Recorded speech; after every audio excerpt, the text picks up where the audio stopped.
Mireille est née au bord de la mer, sous le double signe du poisson et de l'ophtalmologie, et toute sa vie sera consacrée à ces deux passions.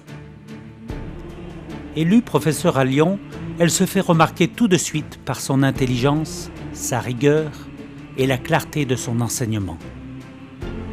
Ces trois qualités, ajoutées à ses origines modestes et un certain anticonformisme, suscitèrent tout naturellement une réaction de rejet de la faculté misogyne. Mais il en fallait plus pour la décourager. Elle partit en guerre contre les maladies vitro-rétiniennes, introduisit et bâtit les règles de la microchirurgie du décollement de rétine bien avant tout le monde. Mais le plus grand enseignement qu'elle dispensa à ses élèves fut celui du respect du malade et de la fonction visuelle. Sa rigueur sans compromis ne lui permettait de pratiquer à ses patients que ce qu'elle aurait accepté pour elle-même. Cette honnêteté intellectuelle sans concession renvoyait aux moins rigoureux l'image de leur médiocrité, et c'est peut-être pour ça qu'on ne pouvait que l'admirer ou la détester. Elle avait la même quête d'absolu dans les nombreux voyages qu'elle fit avec ses amis, où elle allait jusqu'au bout de ses limites physiques. Ceci est, comme vous l'avez deviné, la vague dangereuse, dans laquelle se cache le poisson exceptionnel, dont la recherche, beaucoup plus que la capture, donne une autre dimension à votre vie. Et ce poisson exceptionnel, il est partout. Il peut même se trouver dans la cavité vitraire. Et passant de la parole aux actes, elle devint championne du monde de pêche à l'espadon. Sa vie amoureuse fut un peu moins éclatante. Aucun homme n'arrivait à suivre son rythme effréné. Pour combler cette solitude, elle chercha une autre sorte de compagnon. Les iguanes étaient difficiles à apprivoiser. Les tortues géantes, un peu trop lentes pour elle.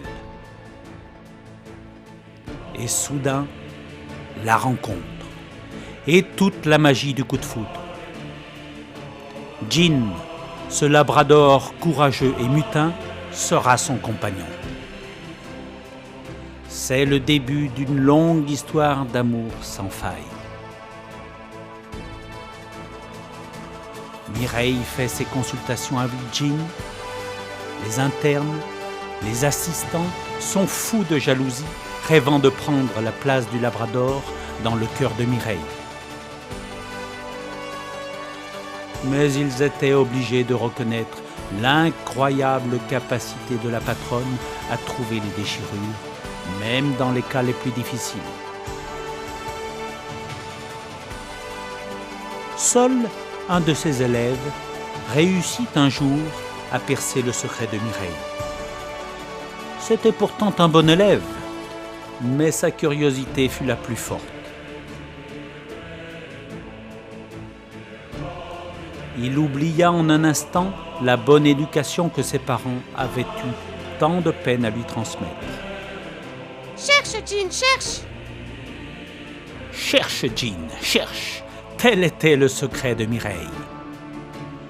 Oubliant toute prudence, il ouvrit la porte et découvrit, lorsque Mireille avait son verre à 3 miroirs en main, comment le chien lui montrait du doigt la déchirure. Il essaya de copier Mireille, mais avec moins de succès. L'animal qu'il choisit était probablement moins intelligent ou moins démonstratif.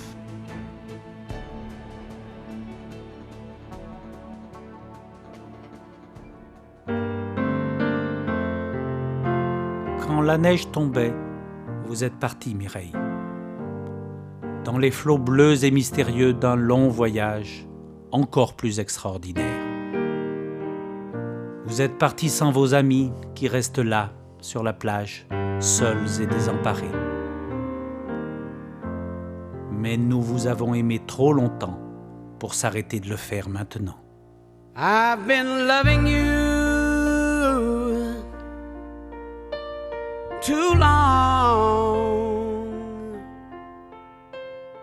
Reposez en paix, Mireille. Vous avez été le grand patron.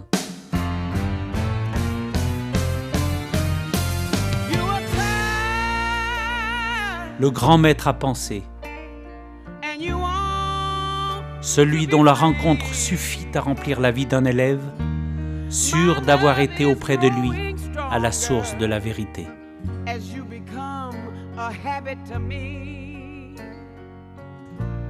Ah ça, la vie va être plus dure sans notre capitaine. Qui d'autre peut nous montrer le chemin dangereux où l'on pourra pêcher le poisson merveilleux?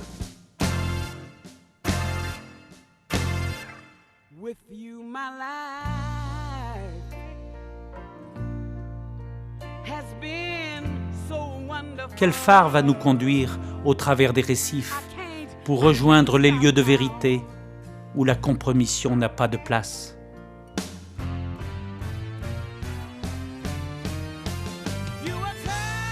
Que peut-on faire sans vous? Eh bien, il vous appartient à vous, qui prenez la relève, qui êtes encore jeune, ce qui veut dire que vous avez l'esprit critique et le désir d'aller au-delà des données établies. Il vous appartient de franchir ce raidillon et d'essayer d'atteindre les 100% de guérison. Myrosaure, c'est moi, de Jurassic Park, vous regardera progresser et j'aurai l'œil.